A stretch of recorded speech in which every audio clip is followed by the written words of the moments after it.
por que Deus escolhe Jacó bem antes dele ser gerado no ventre de Rebeca. Deus fala que Jacó é escolhido, então ele faz essa breve introdução para mostrar que o povo de Israel é o povo escolhido de Deus. E agora eu vou estar lendo do versículo 6 ao versículo 14, peço que a igreja acompanhe junto comigo, que diz bem assim: o filho honra o pai, e o servo respeita o seu senhor. Se eu sou pai, onde está a minha honra? E se eu sou senhor, onde está o respeito para comigo? Eu, o Senhor dos Exércitos, pergunto isso a vocês, sacerdotes, que desprezam o meu nome. Mas vocês perguntam: como desprezamos o seu nome, Senhor? Vocês oferecem pão impuro ao meu altar e ainda perguntam: em que te havemos profanado? Nisso de pensarem que a mesa do Senhor pode ser desprezada. Quando vocês oferecem em sacrifício um animal cego, será que isso não está errado? E quando trazem um animal coxo ou doente, será que isso também não está errado? Ora, experimentem oferecer um animal desses ao seu governador. Será que ele se agradará de vocês ou será favorável a vocês? Diz o Senhor dos Exércitos. E agora, sacerdotes, supliquem a favor de Deus, para que nos conceda a sua graça. Mas, com tais ofertas nas mãos, será que ele será favorável a vocês? Diz o Senhor dos Exércitos. Quem as portas do templo, para que não acendessem, quem dera houvesse entre vocês, entre quem fechasse as portas do templo, para que não acendessem em vão o fogo do meu altar. Eu não tenho prazer em vocês, diz o Senhor, nem aceitarei as suas ofertas. Mas desde o nascente do sol até o poente, é grande o meu nome entre as nações. Em todos os lugares é queimado incenso e trazidas ofertas sinceras. Porque é grande o meu nome entre as nações, diz o Senhor. E a comida que é oferecida sobre ela não pode ser desprezada. Calma, eu acho que eu li errado. E que a comida que é oferecida sobre ela pode ser desprezada. E vocês ainda dizem: que canseira! E torcem o nariz para isso, diz o Senhor. Oferecem animais roubados, coxos e doentes. Vocês acham que eu vou aceitar isso, diz o Senhor. Maldito seja o enganador que, tendo um animal sadio no seu rebanho, promete e oferece ao Senhor um defeituoso. Porque eu sou o grande rei, diz o Senhor, e o meu nome é terrível entre as nações. Quando eu estava lendo essa passagem, nesse período acontece o quê? Os sacerdotes, eles se revoltam contra Deus. Eles questionam a fidelidade de Deus para com eles. Porque ali eles estão passando por uma situação difícil. E eles questionam, talvez, dizendo assim: Senhor, o Senhor prometeu isso para o povo de Israel. Por que a gente está passando por esse período difícil? Eles questionam a fidelidade do Senhor para com eles. E até uma coisa que me tocou muito foi o início. Se vocês honram os seus pais e respeitam os senhores, onde é que está a minha honra? Onde é que está o respeito para comigo? Vocês têm vindo a mim e entregado qualquer coisa? Vocês acham que eu, Deus, mereço qualquer coisa? Se o governador de vocês não aceitaria isso, por que eu, que sou Deus, maior que o governador de vocês, aceitaria? Por que eu aceitaria o pouco, se eu sou maior que tudo e todas as coisas? Sou eu quem dou a vida, sou eu quem tiro a vida, sou eu que dou para você tudo isso que você tem, e você ainda me oferece pouco, mesmo dentro do seu rebanho, tendo animais bons e sadios? Você vem e me traz o que sobrou de mim? Por conta da revolta e da desilusão que eles acabaram criando, porque eu sei, gente, quando a gente está na promessa, quando a gente tem uma promessa e a gente passa pelo processo, a gente fica assim: ai, será que Deus vai me dar isso durante o processo? Será que vai ser assim? A gente tenta planejar. E quando não sai conforme a gente imaginou, o nosso coração fica entristecido. E assim foi com aqueles sacerdotes. Eles vieram a questionar a Deus. Cadê o Deus que se diz ser fiel? Cadê o Deus que promete uma coisa e não está cumprindo? Eles questionam a Deus em relação a isso. E ali eu leio e eu fiquei assim, meu Deus. Porque Deus estava usando a vida de Malaquias para falar com os sacerdotes. E até Malaquias fala assim, deixa eu achar aqui para vocês. Ele fala assim, e agora vocês acham que vocês têm direito de pedir a graça do Senhor? Vocês acham que vocês têm direito de ir até a igreja, colocar o seu joelho sobre o chão e pedir, Senhor, dá-me graças. Com tudo isso que vocês têm oferecido a mim? Malaquias faz esse questionamento. Vocês acham que vocês têm esse direito de fazer isso com Deus? E ali, eu só ficava assim, isso mesmo, Deus fala com eles. Fala mesmo, fala assim com eles. Estava achando muito legal Deus dando bronca deles através da vida de Malaquias, não vou mentir. Aí, estava lendo lá e o Senhor ministrava muito no meu coração assim, minha casa eu não mereço receber pouco, sabe por quê? Porque tudo que você tem sou eu que te dei. A casa que você tem, o carro que você tem, sabe a roupa que você está vestindo hoje não é sua. A Bíblia vai nos dizer que Deus é dono do ouro e da prata. O seu salário não é você. O seu chefe que te deu ou a empresa que te deu. É Deus, sabe por quê? Porque Deus é de todo o dinheiro existente na terra. Então, o dinheiro que você está usando para comprar a sua casa, o dinheiro que você está usando para comprar a sua roupa, é porque Deus está permitindo isso. E ainda tem pessoas que acham que têm o direito de chegar a Deus e... Toma, Deus. Só isso. É o que sobrou.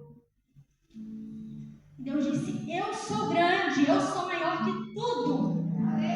Eu sou maior entre as nações e eu não mereço pouco, porque Deus reconhece a sua grandeza. Deus sabe que Ele é grande, Deus sabe do seu poder e Ele sabe que Ele não merece pouco. E às vezes a gente dentro da igreja, a gente pensa assim, ninguém está vendo.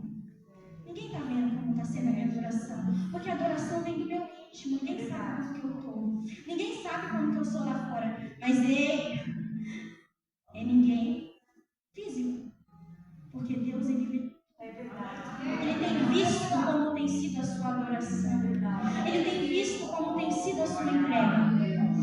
Às vezes a gente está dentro do processo e a gente fica de olho só para a promessa. Isso foi uma coisa que Deus ministrou fortemente no meu coração. Gente, faz 4 anos que eu estou doente e faz 4 anos que eu escuto Deus usando pessoas para me dizer que eu vou ser curada. Fazem 4 anos. Eu poderia muito bem arregalar os meus olhos e só ficar pensando, vou ser curada, vou ser curada, vou ser curada. Mas não, para mim ser curada eu tenho que entregar o meu melhor. Tem que haver esforço da minha parte. Como que eu quero ser curada? Como que eu quero receber a minha promessa se eu não tenho orado? Se eu não tenho jejuado? Se eu não tenho entregado o meu melhor louvor? Se eu não tenho entregado a minha melhor adoração? E aí a gente se acha no direito de abrir a nossa boca e questionar e reclamar a Deus? A gente se acha nesse direito, sendo que quem é o nosso sustento, quem é o nosso guia é Ele. Que às vezes a gente dobra nossos joelhos com o coração tão angustiado que nem sai palavras, só lágrimas. E Ele vem com consolo, porque em Salmos vai dizer assim: o choro dura uma noite, mas a alegria vem pela manhã. Quem é a sua alegria nesta noite? A sua alegria é as coisas mundanas? É as coisas mundanas que traz alegria para o teu coração? Acredito eu que não seja. Às vezes a gente só fica focado na promessa, ou focado nas dores que o processo traz para a gente. Mas sabe para que serve o processo? Para Ele provar a nossa fé e provar que Ele é conosco todos os dias da nossa vida. E uma coisa eu provo para vocês, é durante o processo que Ele está mais perto. Para ver como tem andado a sua vida, para ver como que vai ser a sua fé nele. Às vezes a gente acha assim, porque eu estou no processo, eu tenho que focar nas dores e na promessa. Ei, o seu foco dentro do processo ou fora dele tem que ser no Espírito Santo. Tem que ser todos os dias nele. E ali aqueles sacerdotes, eles já estavam com o coração tão fechado para Deus, que eles entregavam uma adoração supérflua e cínica a Deus. Entregavam o seu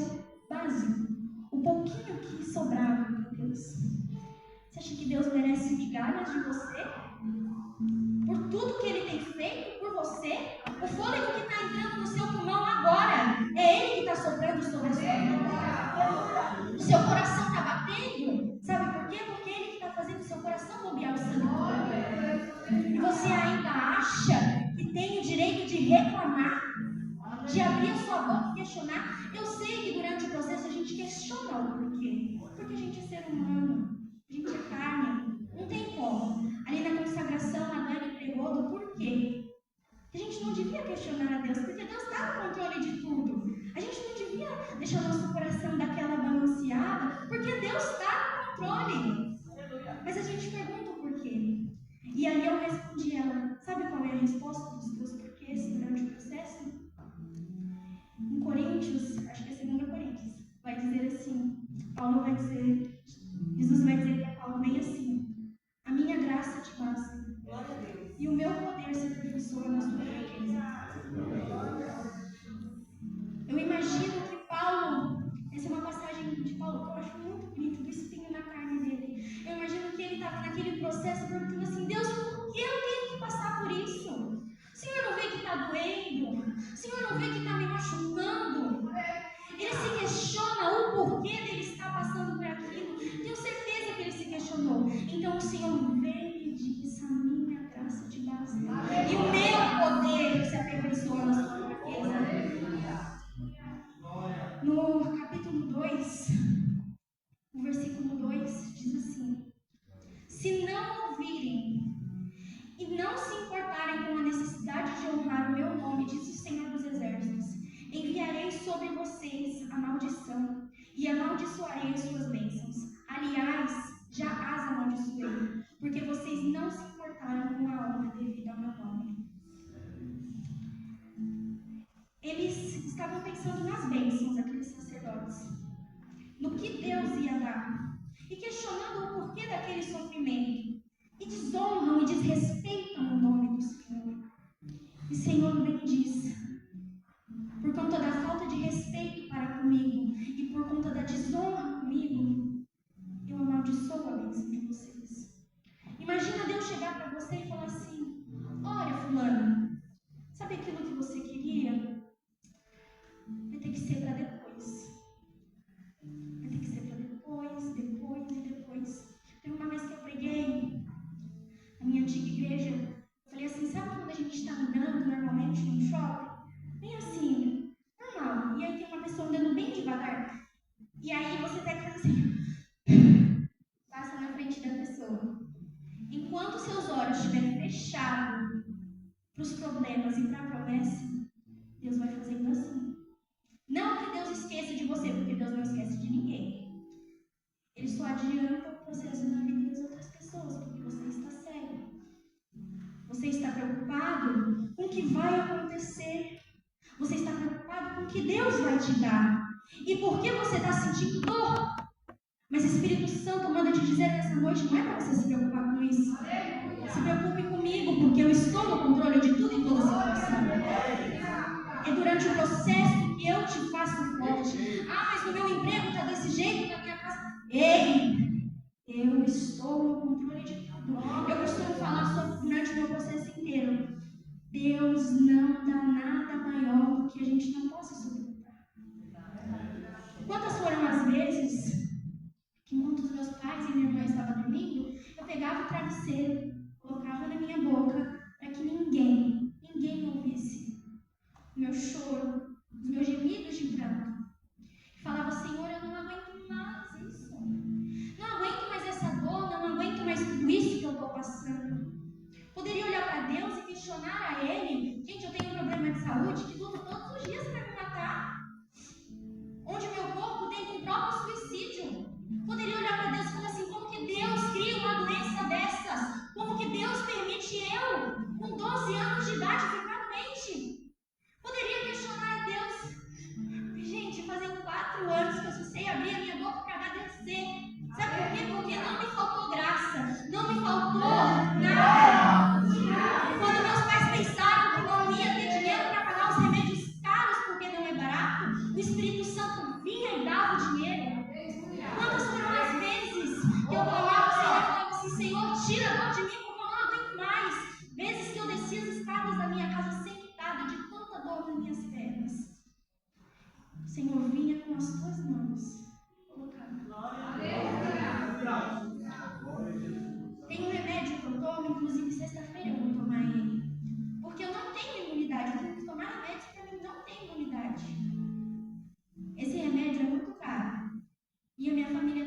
condição de pagar. E o hospital não cobria a medicação. Sabe o que Deus fez? Me deu de graça. O hospital cobre todos os custos da medicação. A medicação é 3 mil reais, gente. Imagina tirar 3 mil reais do bolso a cada 28 dias. Não é fácil.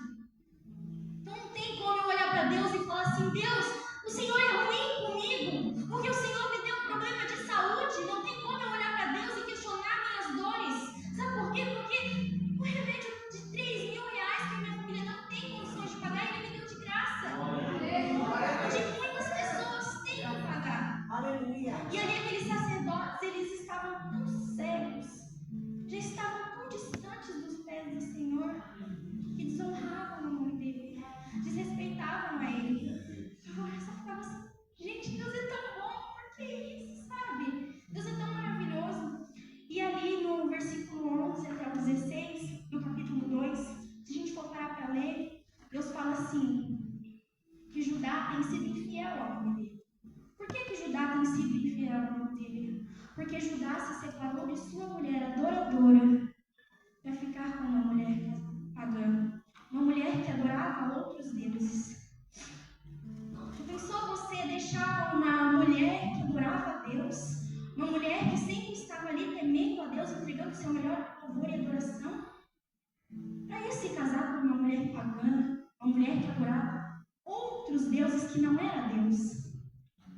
O Senhor se entristece e fica aborrecido com a atitude de Judá. E ele diz bem assim, no versículo 16: porque o Senhor, o Deus de Israel, diz que odeia o divórcio, e também aquele que cobre de violência as suas roupas, diz o Senhor dos Exércitos. Portanto, tenham cuidado e não sejam infiéis a mim. Quando estava lendo essa passagem, veio fortemente no meu coração Efésios 5, versículo 25. Deixa eu achar aqui. Que diz bem assim: maridos, que cada um de vocês ame a sua esposa como também Cristo amou a igreja e se entregou por ela, para que a sacrificasse tendo-a purificado por meio da lavagem de águas pela palavra, para apresentar a si mesmo como igreja gloriosa, sem mancha, sem ruga, nem coisa semelhante, porém santa e sem defeito. Daqui, do 25 até o 27, Deus ministrou no meu coração por quê? Porque Judá, ele foi infiel à sua esposa, certo? E Deus fala ali que ele odeia o divórcio, ele não gosta de divórcio. Ele quer que a gente se mantenha fiel à nossa mulher, ou que nós, mulheres, nos mantenhamos fiéis aos nossos esposos. Só que Judá não foi assim. Ele foi infiel à sua mulher e infiel a Deus, pois ficou com uma mulher pagã. O que eu quero dizer com isso? Aqui diz: Cristo amou a igreja, e assim como Cristo amou a igreja, a gente deve amar a nossa esposa. Como você tem tratado a igreja do Senhor? Você tem sido fiel à igreja? Você tem entregado o seu melhor? Você não tem que entregar o seu melhor só aqui na igreja, claro. Lá fora também, mas e aqui dentro? Você tem respeitado quem está no comando da igreja? Quem Deus ordenou para comandar a igreja? Você tem respeitado o irmão do lado? Como tem sido a sua entrega? O que você tem ofertado ao Senhor? Você está oferecendo animais coxos, doentes ou roubados? O que você tem entregado perante Ele? Na pregação do Nicolas de terça e na pregação da Sabrina, falava assim, a da Sabrina falava: quebre protocolos, e a do Nicolas, posicionamento. Quando você não quebrar os protocolos e adorar ao Senhor, as coisas não vão andar. A Sabrina veio aqui e falou assim, que ele queria um coração puro e sincero. Que Samuel tinha um coração, acho que era Samuel, né? Tinha um coração puro e sincero, né?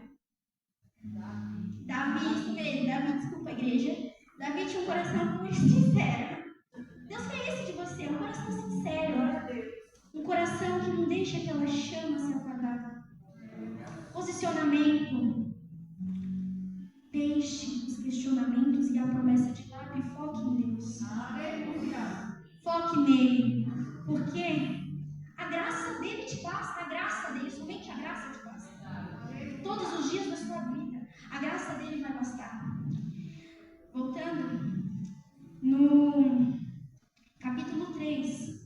versículo 7, eles perguntam assim: como havemos de voltar? Na verdade, estou meio confusa, pera. No versículo 17, no capítulo 2 ainda, diz assim: vocês estão cansados, vocês estão cansando o Senhor com suas palavras. E ainda perguntam: em que nós estamos cansando? Nisso de dizerem: aqueles que fazem o mal passam por bons aos olhos do Senhor, e é desses que ele se agrada. Ou, onde está Deus da justiça? Quando eu li isso aqui, o Senhor está cansando de vocês. Imagina Deus olhar para você e falar assim: filho, já cansei. Já estou cansado de ver você na mesma tristeza, ou cansado de ver você no mesmo foco que é a sua promessa. Você não enxergou ainda que o seu foco tem que ser em mim? Pare de questionar que fulano está melhor que você. Tem que haver processo. Eu tenho que quebrar o seu vaso para te fazer vaso novo. Pare de me questionar quando, onde, que hora, que dia. Para! Eu estou no controle de tudo e de todas as coisas. E ali, no capítulo 3, diz assim: desde o dia dos seus pais vocês se afastaram dos meus estatutos. Voltem para mim e eu voltarei para vocês, diz o Senhor dos Exércitos. Mas vocês perguntam: como havemos de voltar? Se você for parar para ler Malaquias todo, você vê que todo esse processo, os sacerdotes ficam assim: mas como? Por quê? Como que eu vou fazer? O que eu estou fazendo de errado? Eles estão com os olhos tão cobertos que eles não enxergam os próprios erros. Então, Deus usa a vida de Malaquias para que eles abram os seus olhos. E ali Deus questiona assim: vocês têm roubado dentro da casa do Senhor? Vocês têm entregue o seu melhor dízimo e a sua melhor oferta? E diz assim no versículo 10: tragam todos os dízimos à casa do tesouro, para que haja mantimento na minha casa. Voltando em Efésios, diz assim, no versículo 28: assim também o marido deve amar a sua esposa como ama o próprio corpo. Quem ama a esposa ama a si mesmo, porque ninguém jamais odiou o próprio corpo. Ao contrário, o alimenta e cuida dele, como também Cristo faz com a igreja, porque somos membros de um corpo. Você tem entregado seu melhor dízimo e sua melhor oferta? Como você quer que a igreja tenha melhorias, se você não tem entregado seu melhor? Você tem entregado seu corpo. Como você quer que a igreja cresça, se você tem entregado o restinho que sobrou? Como a passagem da viúva, ela tinha tão pouquinho e mesmo assim ela entregou o pouco que ela tinha. Não porque era o que ela tinha e ela deu como as outras pessoas que estavam fazendo. Não, muito pelo contrário. Era em agradecimento. Deus não olha a sua oferta pelo valor, mas é pelo que você está agradecendo. É pelo ato do que você está agradecendo. Você tem entregue porque sobrou? Ou em agradecimento por tudo que Ele tem feito às suas vidas? Eu estou quase finalizando, igreja. Estou quase no fim. Do capítulo 3, nos últimos versículos, eu vou ler um versículo em específico. Vocês dizem: é inútil servir a Deus. Do que nos adianta guardar os seus preceitos e andar de luto diante do Senhor dos Exércitos? É inútil servir a Deus? Eles já estavam tão cegos que eles chegaram em Malaquias e falaram assim: é inútil servir a Deus, não adianta, sabe por quê? Porque os mundanos, os ímpios, eles têm tudo, sem precisar estar aqui se esforçando, sem precisar entregar a melhor oferta, sem precisar entregar a melhor adoração. Enquanto eu estou passando pelo meu processo, eles estão ganhando de graça, vamos dizer assim. E como no versículo 17 do capítulo 2, eles perguntam: onde está o Deus da justiça? Onde está o Deus que se diz justo? E em resposta, o capítulo 4 diz assim: pois eis que vem um dia queimando como fornalha, todos os soberbos e todos os que praticam o mal serão como palha. O dia que vem os queimará, diz o Senhor. de modo que não lhes deixará nem ramo nem raiz. Mas para vocês que temem o meu nome, nascerá o sol da justiça, trazendo salvação nas suas asas. Vocês sairão e saltarão como bezerros soltos da estrebaria. Vocês pisarão os ímpios, pois eles se farão cinzas debaixo da planta dos seus pés. Naquele dia que preparei, diz o Senhor dos Exércitos. O Senhor se refere aos ímpios como palha, porque a palha queima facilmente, queima rápido. Então o Senhor se refere a eles por causa disso. E ali, mesmo os sacerdotes questionando, cadê o Deus da justiça? Deus fala, calma, chegará a hora certa. Estou no controle de tudo. Não tenta adiantar os meus planos. Os justos serão recompensados. Agora, no finzinho de tudo, diz assim, no versículo 4 ao 6. Lembre-se da lei de Moisés, meu servo, a qual lhe escrevi em Horebe, para todo Israel, a saber, estatutos e juízos.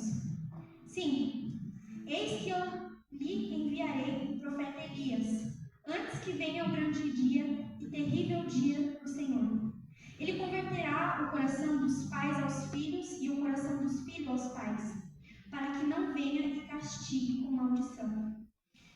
Quando estava lendo isso, ali Deus fala para a gente se lembrar das leis de Moisés. O que é isso?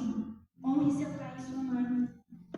Não adulterarás, não matarás, não roubarás. E outros mandamentos que, se a gente for parar para ler a Bíblia, a gente vai saber. Mas o mandamento também é honre a casa do Senhor, honre ao Senhor. Entregue seu melhor a Ele. Deus não merece um pouco, porque Ele te dá tudo. Ele quem te livra do mal, Ele quem te livra do laço do passarinheiro e da peste perniciosa. Ele te cobre com as penas dele, debaixo das asas dele, Ele te deixa seguro.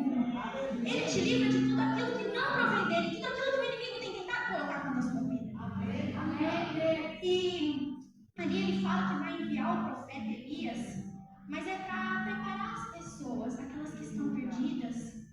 Mas enquanto eu estava ali, o Senhor veio fortemente. Isso foi a parte que mais me tocou. Sabe a passagem das 10 virgens? A parábola que fica em Mateus 25. Ali 5 estavam preparadas. 5 eram prudentes e 5 eram imprudentes. As prudentes estavam preparadas, tinham a sua reserva de ouro. E as imprudentes não tinham. Então, quando o Senhor estava perto de vir, elas perguntaram, me dá um pouco do seu óleo para as prudentes. Elas falam, não, mas tem um lugar onde vocês podem pegar. Quando elas voltam, as portas já se fecharam. E elas gritam, Senhor, Senhor, Senhor, abre aqui. E o Senhor diz bem assim, em verdade lhes digo que não as conheço. Portanto, vigiem, porque não sabem o dia nem a hora que o Filho do Homem há de vir. Não esperem o profeta Elias vir e resolver as coisas, arrumar as coisas. Faça enquanto ainda é tempo. Pegue o seu óleo enquanto é tempo. Prepare o seu óleo para que a sua lamparina não se apague nunca. Não deixe de entregar o seu melhor a Deus, porque Ele merece o melhor. E assim eu agradeço a minha oportunidade. Que Deus abençoe.